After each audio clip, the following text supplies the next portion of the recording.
Hello सांग मैंने जय जगन्नाथ तो वेलकम कर आउ गोटे मिनी ब्लॉग को। तो आज जेहेतु मोर इवनिंग ड्यूटी थिला तो मु शोक उठला बेलू हो जाइए 9टा। आपण मैंने कौन भावुली मैं सका जल्दी उठे बोली।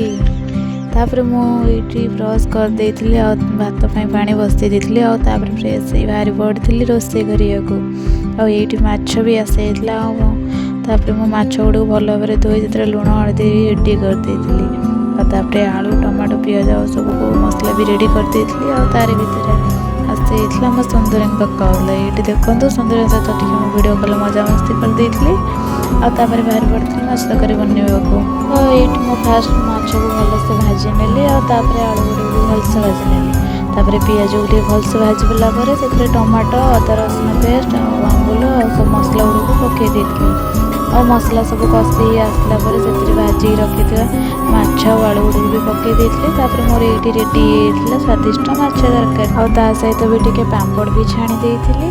तापर मुझे खावा को बस पड़ी और खाई सारी मो बाहरी पड़ी ड्यूटी। तो ड्यूटी फास्ट मो पहुँची सबुदिन भाई गणपति बाबा को टे प्रणाम करदे चली पेसेंट सैड्रु टे बुलापी।